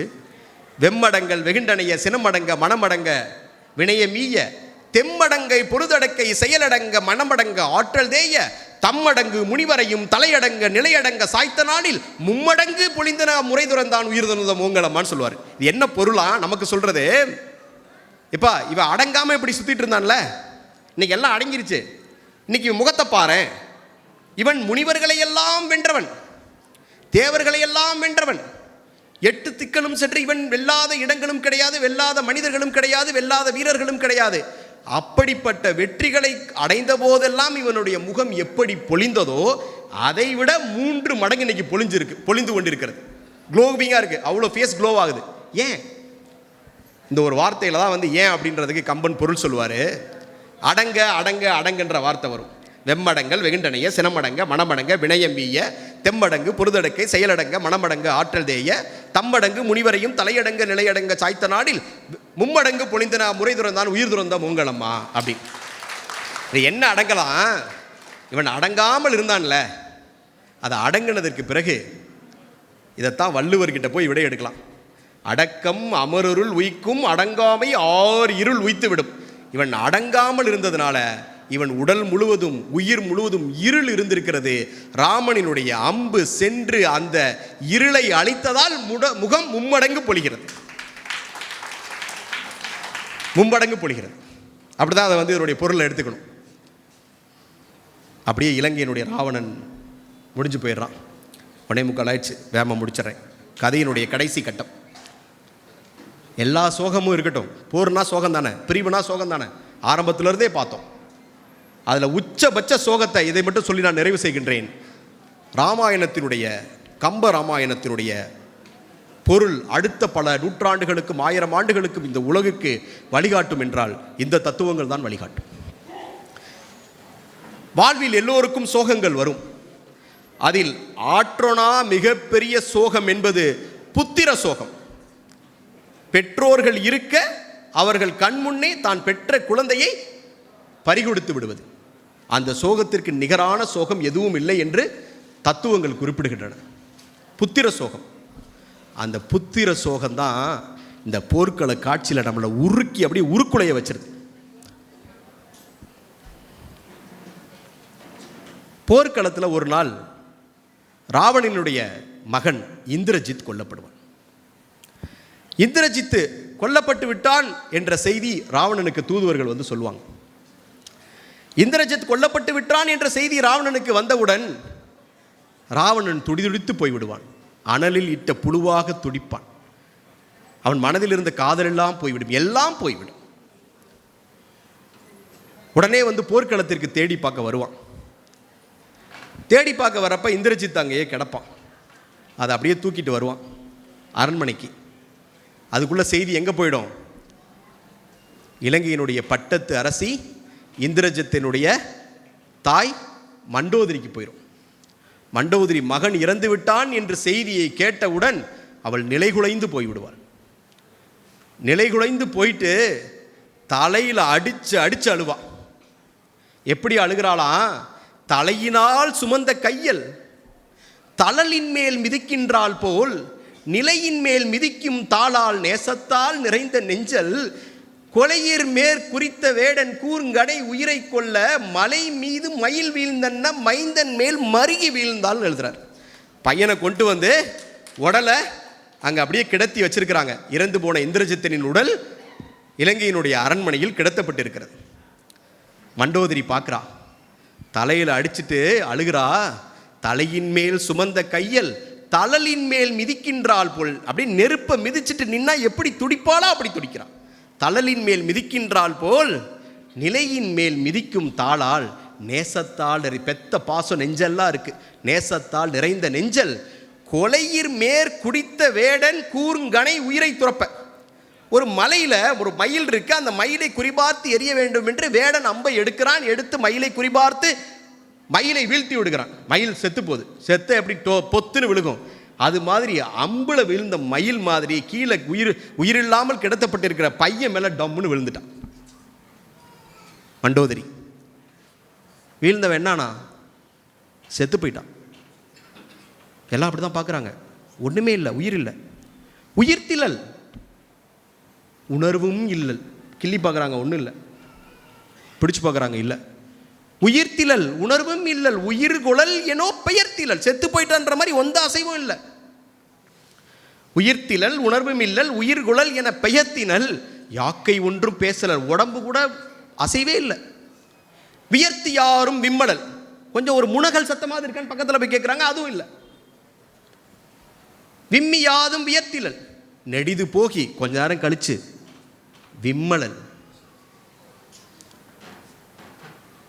நெடிது போகி மெல்ல மெல்ல அயர்த்தனல், வாய் திறந்து அரற்றல் உற்றார். அப்படியே கொஞ்சம் கொஞ்சமாக அவளுக்கு நினைவு திரும்பி கதறி கதறி கதறி அழுகிறான். உயிர்த்திலல், உணர்வும் இல்லல், உயிர்களோல் என பெயர்த்தினல், யாக்கை ஒன்றும் பேசலல், மெல்ல யாரும் உயர்த்தினல், மெல்ல மெல்ல அறுதின் தேறி வாய் திறந்து அரற்றல் உற்றாள் எழுதுறாங்க கம்ப. அப்பதான் அழுக ஆரம்பிக்கிறான். மண்டோதரி எப்படி தெரியுமா அழுகிறா? தன் மகன் இறந்து கிடக்கிறான். தான் பெற்ற செல்வ மகன் இறந்து கிடக்கிறான். மகனே, மகனே, நீ என்னுடைய தந்தைக்கு பிறகு உன்னை என்னுடைய தந்தையின் வடிவில், உன் வடிவில் என் தந்தையை கண்டேனே. ஐயனே, அழகனே, அரும்பெரும் அமிழ்தே, ஆளி கையனே, மழுவனே, இவர் வழி கடந்த கால மொய்யனே, முளரி என்ன நின்மகம் கண்டிலாதன் உய்வனோ, உலகம் மூன்றுக்கும் ஒருவனே செருவளவனேன்னு சொல்கிறான். என்னவா? ஐயனே, தன்னோட அப்பாவான். ஐயனே, அழகனே, அழகு பொருந்தியவனே, ஐயனே, அழகனே, நான் பெறுவதற்கு கிடைக்காத அமிழ்தம் போன்றவனே, என்னுடைய அமிர்தமே, ஐயனே, அழகனே, அரும்பெருள் அமிழ்தே, ஆளி கையனே, ஆளி கையன்னா திருமால், மழுவனே சிவபெருமான், இவர்களை எல்லாம் கடந்த காலத்தில் வெற்றி பெற்றவனா. ஐயனே, அழகனே, அரும்பு கையனே, மழுவனே, இவர் வழி கடந்த கால மொய்யன், இவர்கள் எல்லாம் வெற்றி பெற்றவனே, முளரி அண்ணன் நின் முகம் கண்டிலாதோன் உய்வனோ, உலகம் மூன்றுக்கும் ஒருவனே செருவலோதேன். முளரினா தாமரை. முளரி போன்ற உன் அழகான முகத்தை பார்க்காமல் இனி எப்படியடா வாழ்வேன்? இந்த மூன்று உலகத்திற்கும் வலிமை பொருந்திய ஒருவனானே, இந்த மூன்று உலகத்திலும் சிறந்த ஒருவன் நான். நீ பையனை நினைச்சு அழுகிறான். அவன் கேட்குறானா? கேட்க மாட்டான். ஐயனே, அழகனே, அரும்பெருள் அமிழ்தே, ஆளி கையனே, மழுவனே, இவர் வழி கடந்த கால மொய்யனே, முளரி என்ன நின்முகம் கண்டிலாதன் உய்வனோ, உலகம் மூன்றுக்கும் ஒருவனே செருவனேனே. எந்திரிக்க மாட்டான். மறுபடியும் அழுகிறான். அவருடைய சிறு வயது கதைகள் எல்லாம் அவனுக்கு நினைவுக்கு வருது. பெத்த அம்மா இல்லை, சின்ன வயதில் இவன் எவ்வளோ பெரிய ஆளாம். சின்ன வயசில் தெருவில் விளையாண்டுட்டு இருப்பானா. விளையாண்டுட்டு இருக்கப்போ நிலவை பார்த்து, ஏன் நிலவே கீழே வான்னு கூப்பிடுவானா. இவன் கூப்பிட்ட உடனே நிலவு கீழே இறங்கி வந்துருமா? ஏன்? இவன் நாளை இலங்கையினுடைய சிம்மாசனத்தில் அமரப்போகின்ற மன்னன். இவனை பகைச்சிக்கிட்டு வானத்தில் நிலவு இருந்துட முடியுமா? இருந்துட முடியாது. அதனால நிலவு கீழே இறங்கி வருது. அந்த நிலவை அப்படியே பிடிச்சி தூக்குவானா. பயப்படாத, நிலவு பயப்படுமா வெண்ட வர்றதுக்கு, பயப்படாதன்னு சொல்லி அப்படியே பிடிச்சி தூக்குவானா. அப்படியே கம்பன் எழுதுறான், அம்புலி அம்புலி அம்மவா என்று அழைத்ததும் அமர்வெண் திங்கள் இம்பர் வந்தானை அஞ்சல் என இரு கரத்தின் ஏந்தி வம்புறும் மறுவை பற்றி முயல் என வாங்கும் எண்ணம் எம்பெரும் களிரே காண ஏசற்றோன்னு எழுந்திராயோ. எழுந்துடுறான்னு கதறுவா. எதுக்கு எழுந்திருக்கணும்னா, நீ சின்ன வயதில் நிலவை பார்த்து விளையாடுவியே, நிலவு கீழே இறங்கி வரும், அந்த நிலவை நீ பிடிச்சி பயப்படாத அப்படின்னு அந்த நிலவில் இருக்கக்கூடிய கலங்கங்கள் முயலினுடைய காதுகளை போன்று இருக்கும். அந்த முயலினுடைய காதுகளை பிடித்து நிலவை தூக்குற மாதிரி தூக்கி நிலவோட விளையாடுவையே, அந்த காட்சியை மீண்டும் ஒரு முறை நான் பார்ப்பேனா, அதுக்காகவாது எந்திரிக்க மாட்டான். எந்திரிக்க மாட்டான். மறுபடியும் இன்னும் சின்ன வயசு கதைகள் அவளுக்கு ஞாபகத்துக்கு வரும். ஒரு முறை அவன் சிறு வயதில் காலில் சதங்கை கட்டி விளையாடி கொண்டிருப்பான். அவன் விளையாடுவது எப்படி இருக்குமா? தாளறி சதங்கை யார்ப்ப, காலில் சலங்கையை கட்டி தாளறி சதங்கை யார்ப்ப தவழ்கின்ற பருவம் தண்ணில், தாளறி சதங்கை யார்ப்ப தவழ்கின்ற பருவம் தண்ணில், கோளறி இரண்டு பற்றி கொணர்ந்தானை கொணர்ந்து கோப மூளுற பொருத்தி மாட முன்றினில் ஓடி மீளுற விளையாடும் காண்பதற்கு விதியில்லாதோன் எழுந்திராய். என்னவா? சிறு வயதில் அவன் குழந்தையாக கால்களில் சதங்கையை கட்டி ஆடக்கூடிய அந்த சிறு வயதில் விளையாடுவதற்கு காட்டிலிருந்து 2 சிங்கங்களை பிடித்து வருவானாம். கோலரி சதங்கை யார்ப்ப தவழ்கின்ற தாளரி சதங்கை யார்ப்ப தவழ்கின்ற பருவம் தன்னில் கோல் அரி சிங்கம் பற்றி கொணர்ந்தனை கொணர்ந்து கோபம் மூளுற அது 2க்கும் சண்டை மூட்டி விடுவானா. சண்டை மூட்டி விட அது இந்த பக்கமாக அந்த பக்கம் வீட்டு முற்றத்தில் ஓடி ஓடி விளையாடாம அந்த சிங்கங்களோட சேர்ந்து விளையாடுவான். அதை பார்ப்பதற்கு இன்னும் எனக்கு ஒரு விதி இல்லையே, எந்திரிக்க மாட்டாயா? தாளரி சதங்கை யார்ப்ப தவழ்கின்ற பருவம் தன்னில் கோலரி 2 பற்றி கொணர்ந்தனை கொணர்ந்து கோபம் மீளுற பொருத்தி மாட முன்றினில் மீள விளையாடும் விளையாட்டை இனி காண்பதற்கு ஒரு விதியில்லாதவன் எழுந்திராய். எந்திரிக்கவே மாட்டான், அழுவா. இன்னும் சொல்லுவா, இப்போ இதுவரையும் பக்கத்தில் உட்காந்து பார்த்து அழுதுகிட்டே இருப்பான். எல்லாரும் அப்படியே பார்ப்பாங்க. எல்லாரும் அழுகையை அடக்க முடியாது. மகனுடைய முகத்தை பார்க்க போவா. மகனுடைய முகத்தை பார்க்குறப்ப சொல்லுவா, அடுத்து சொல்லுவா, இவன் எவ்வளோ பெரிய ஆள் தெரியுமாடா, நீ இப்படி போய் இறந்து போயிட்டியே. கலையினால் திங்கள் என வளர்கின்ற காலத்தை நீ பல்வேறு கலைகளை கற்றி திங்கள் என நிலவை போல் அமாவாசைக்கும் பௌர்ணமிக்கும் இடையில் நிலவு வருமே, அது வளர்ந்து கொண்டே வரும் அல்லவா. அந்த வளர்ந்து கொண்ட வரக்கூடிய நிலவு எப்படி வளர்ந்து கொண்டே வருமோ அதுபோல் பல்வேறு கலைகளில் நீ கற்று வளர்ந்து வந்தாயே. கலைகளினால் திங்கள் என வளர்கின்ற காலத்தே நீ சிலையினால் அரியை வெல்வதோர் தவம் செய்தேன். நான் சிறு வயதில் உன்னுடைய வில் வித்தையை பார்த்திருக்கிறேன். நீ வில்லை எடுத்து ஒன்றை குறிபார்த்தால் அந்த குறி தவறியது என்று ஒருபோதும் எனக்கு நினைவில் இல்லை. உன்னுடைய வில்லாற்றலை பார்த்தவர்களெல்லாம் என்னிடத்தில் பெருமையாக சொல்வார்கள். உன் வில்லாற்றல் ஒரு நாள் வில்லுக்கு விசையனானவர்களை எல்லாம் வெற்றி பெறும் என்று நினைத்திருந்தேனே. ஒரு நாள் திருமாலையும் வெல்லும் இந்த வில் என்று நான் நினைத்திருந்தேனே. அப்படிப்பட்ட மகனே இன்று எங்கே போனா அப்படின்னு பக்கத்தில் போவா. கலையினால் திங்களென வளர்கின்ற காலத்தே உன் சிலையினால் அரியை வெல்ல காண்பதோர் தவம் செய்தேன். அவ்வளவு கலைகள் அவனுக்கு தெரியும். கலையினால் திங்களென வளர்கின்ற காலத்தே உன் சிலையினால் அரியை வெல்ல காண்பதோர் தவம் செய்தேன்னு சொல்லிட்டு முகத்தை பார்த்து அப்படியே பின்னாடிகளை விழுந்துருவான். பின்னாடி போய் விழுந்துருவான். எல்லோரும் அப்படியே அரண்டு போயிடுவாங்க. என்னாச்சு? அப்போதான் அப்படியே மறுபடியும் மயங்கிடுவான். மறுபடியும் தூக்கி பக்கத்தில் வைப்பாங்க. அப்போ தான் பையனை பார்த்து மறுபடியும் நினைவு திரும்பி அழுவா. கலையினால் திங்கள் என வளர்கின்ற காலத்தே உன் சிலையினால் அரியை வெல்ல காண்பதோர் தவமும் செய்தேன். தலையில்லா உடலை காண நான் எத்தவம் செய்தேன். அந்த நிலையில்லா வாழ்வை எண்ணி நிலையானோ நிலையுதான் சொல்லுவா. தலை இருக்காம வெறும் உடல் மட்டும்தான் இருக்கும். அப்போ தான் பார்ப்பான். தலையில்லாத உடலை தாய் பார்க்குறா. அது எவ்வளவு கொடுமையாக இருக்கும்னு அதை படிக்கிறப்போ கண்களில் நீர் சொரியாமல் படிக்கவே முடியாது. கலையினால் திங்கள் என வளர்கின்ற காலத்தை உன் சிலையினால் அரியை வெல்ல காண்பதோர் தவம் செய்தேன். தலையில்லா உடலை காண நான் எத்தவம் செய்தேன். அந்தோ நிலையில்லாத வாழ்வை எண்ணி நிலையாதோன இந்த வாழ்வை இன்னுமா எனக்கு நினைவில் இருக்கிறது. இந்நேரம் உயிர் போயிருக்க வேணாமா அப்படின்னு தாய் கதறுவான். அப்படியே முடியும்.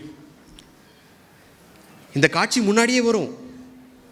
இந்திரஜித் இறக்கக்கூடிய காட்சி ராவணனுடைய இறப்பதற்கு முன்பாக போர்க்களத்திற்கு முன்னாடியே வரும். ஆனால் இந்த காட்சி வந்தவுடனே இலங்கையினுடைய பட்டத்தரசி மண்டோதரிக்கு இலங்கை மொத்தமாக அழியப் போகிறது என்பது தெரியும். அதுதான் கடைசியாக சொல்லுவா, பஞ்சு எரி உற்றதென்ன. இலங்கை எப்படி ஆயிட்டு இருக்கு பார்த்தியா? நம்மளுடைய படை எப்படி ஆயிட்டு இருக்கு பார்த்தியா? பஞ்சு எரி உற்றதென்ன. நெருப்பு பஞ்சை எப்படி பருத்தி பஞ்சை எரிக்கிறதோ அது மாதிரி இலங்கையினுடைய படைகள் சிதறிக்கொண்டிருக்கின்றன. பஞ்சு எரி உற்றதென்ன அரக்கர்தம் பறவையெல்லாம் வெஞ்சின மனிதர்களோ விழிந்ததோ மீண்டதில்லை. என்னவா? பஞ்சு எரி உற்றதென்ன அரக்கர்தம் பறவையெல்லாம். அரக்கரனுடைய படைகள் எல்லாம் பஞ்சில் நெருப்பு வைத்ததை போன்று சிதறிக்கொண்டிருக்கிறது. இவர்கள் எல்லாம் ஒருபோதும் மீண்டு வரப்போவதில்லை. வெஞ்சின மனிதர்களோ விழிந்ததை மீண்டதில்லை. சினம் கொண்டவர்கள், சினத்தால் போரில் சென்று இறந்தவர்கள், ஒருபோதும் கொலைப்பட்டவர்கள் மீண்டு வரப்போவதில்லை. சொல்றா, பஞ்சு எரி உற்றதென்ன அரக்கர்தம் பறவையெல்லாம் வெஞ்சின மனிதர்களோ விழிந்ததே மீண்டதில்லை. அஞ்சினேன் இச்சீதை என்ற அமுல்தால் செய்த நஞ்சினால் இலங்கை வேந்தன் நாளை இத்தகையதென்றோன்னு எழுத முடிப்பான். இந்த நிலைமை தாண்டா நாளைக்கு என்னுடைய கணவனுக்கும் அப்படின்னு மகன் இறந்தப்பையே இலங்கையும் அழிந்தது, கணவனும் அழிந்தான், இந்த போரில் நமக்கு அழிவு மட்டும்தான் மிச்சம் என்பதை மண்டோதரி அரற்றி அரற்றி அழுவாள். பஞ்சு ஏறி உற்றதன்ன அரக்கர்தம் வரவையெல்லாம் எஞ்சின மனிதர்களோ விழிந்ததை மீண்டதில்லை. அஞ்சினேன் அஞ்சினேன் அஞ்சினேன் அஞ்சினேன் இச்சீதை என்று அமுதால் செய்த நஞ்சினால் இலங்கை வேந்தன் நாளை இத்தகையன் என்றோன்னு அழுது முடிப்பான். இதுதான் போர்க்கள காட்சி. இதுதான் போர் நமக்கு தருவது. போர் நமக்கு தருவது தாய்க்கு மகன் இல்லை, மகனுக்கு தந்தை இல்லை, நாட்டின் வளம் இல்லை. போரினுடைய துன்பங்கள் உலக உயிர்களுக்கெல்லாம் உண்டு. அதனால் புகழ் ஒடுங்காது என்பது புகழை பெறுவதற்கும் புகழை தக்க வைப்பதற்கும் போர்தான் காரணம் என்றால் கம்பன் அதை நிராகரிக்கிறான். அதனால்தான் யாரோடும் பகை கொள்ளலன் என்றபின் போர் ஒடுங்கும் புகழ் ஒடுங்காது என்று சொல்கிறான். ராஜபாளையம் மண்ணிலிருந்து உலகுக்கு சொல்வோம். வாய்ப்பிற்கு நன்றி, வணக்கம்.